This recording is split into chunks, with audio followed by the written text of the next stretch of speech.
a good time? Yay! Good. I've got a bit of a problem. Well, it's an ongoing thing really. It's just that women can't help mentally undressing me. What's funny about that? That's true. They can't help themselves. The trouble is they immediately spoil it by redressing me in more fashionable clothes that have been washed and ironed. What are they trying to say? I work in a video shop. I bet from looking at me you'd never have guessed I'd have such a geeky job. You probably assumed I was a fireman. Or a member of the armed forces. I'm not. I really do love it though. One of my jobs is I have to run off a list of everyone who's got movies overdue and then ring them up and encourage them to bring them back. And I was doing this the other day and I dialed the number and this man answered and I said, "Hello, is Mrs. Foster there, please?" And he said, "My wife died 3 days ago." How do you respond to that, eh? I thought for a while before I finally said, "Would this be an inappropriate moment for me to mention that our copy of the Muppets Christmas Carol is 3 days overdue?" Don't worry, I didn't really. You have to be more sensitive than that when you work in customer services. What I actually said was, "Oh, then her fucking ghost owes us £1.20.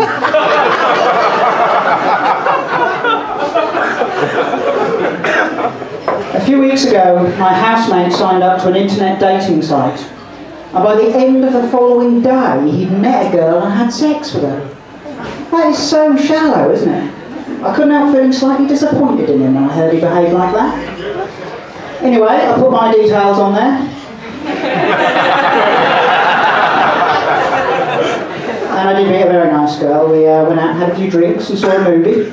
And then she invited me back to her place, so I was feeling very positive about the whole thing. And we're getting cosy on her sofa later that evening, and she suddenly says to me, "I've got a surprise for you. Come and find me in 5 minutes." And she disappears off upstairs, and I'm left downstairs in the lounge. And after the longest 5 minutes of my life, I follow her up, and I find her in the bedroom, and she's lying on the bed, and she's naked, but she's got this brown stuff smeared all over her.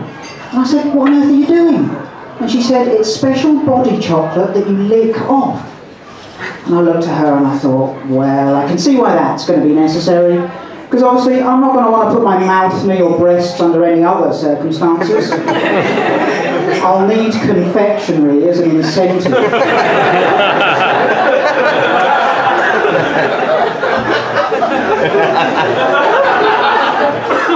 I wasn't that keen, I must admit. I must have stood there for a good 20 or 30 seconds without saying or doing anything, because eventually she said to me, "Look, are you going to lick this stuff off me or not?" And I said, "Well, I would, but I'm lactose intolerant." And during the moment, I could hear her cursing me above the sound of the shower. I'll tell you what I've noticed about women, which I find intriguing, specifically to do with the way they talk about sex, is that you'll usually find they'll fall into one of two categories. They're either absolutely filthy to the point that they can nauseate sailors, or they express themselves with weirdly childlike terminology. You know, they use words like willy and boobies. My ex, when she wanted to initiate sex, she used to say to me, "Let's be rude to each other." Honestly, when I heard that for the first time, I didn't even realise it was a euphemism. I just went, "All right, you've got a fat arse and your breath smells." She didn't seem in the mood after that. Women are very fickle, aren't they? When I was a kid, I used to play Dungeons and Dragons. Is there anyone else here willing to admit they've played it too? Luke! Don't worry, Luke, it's good to get it off your chest, man. It's like confession, you know. I don't mind admitting it. And I was there, sat around the kitchen table with my schoolmates, with my character sheets, and my hit points, and my staff of amulets. It was great fun. But I don't play it anymore. These days I play a variation on that game, which is infinitely more exciting, which I call Dungeons and Prostitutes.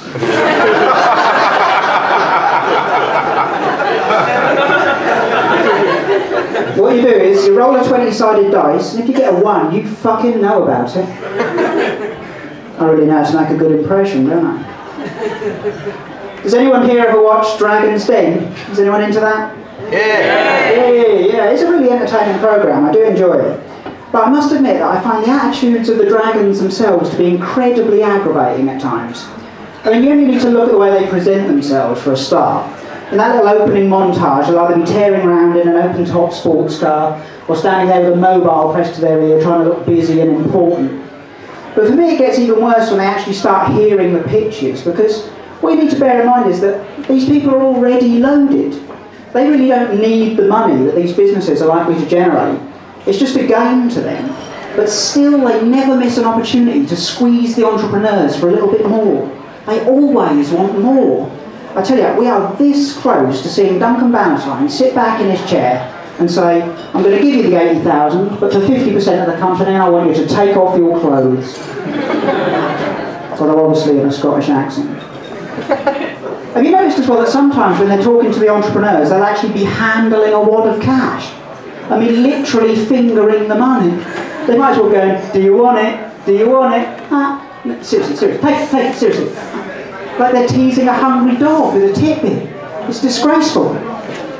But, you will be pleased to hear, by way of redressing the power imbalance in this relationship, I have booked myself a slot to appear on Series 7. And if you don't mind, I'd like to just rehearse my pitch now and get some feedback and see what you think. Is that all right? Yeah! Cool. Hello, my name is Dan Blunt. I'm Managing Director of Blunt Shank Products UK Limited. And just so you know where I am, I've got Peter Jones's wife gaffer taped to a chair in a warehouse in an undisclosed location in South London. And for a £2 million investment, you can have 15% of her back.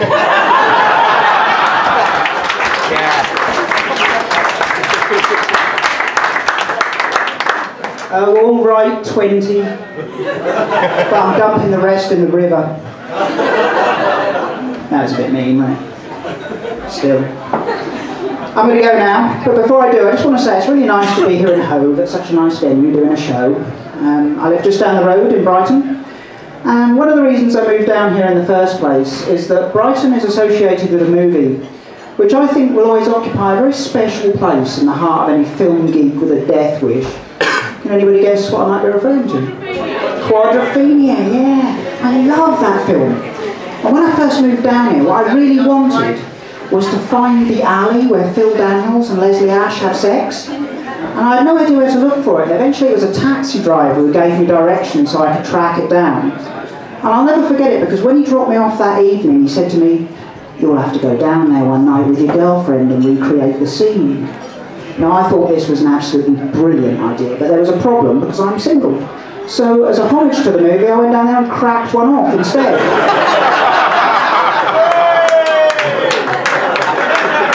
Are you all familiar with saying no joke is entirely untrue? I think I've probably said enough, didn't you? Have a great evening, folks. All the best.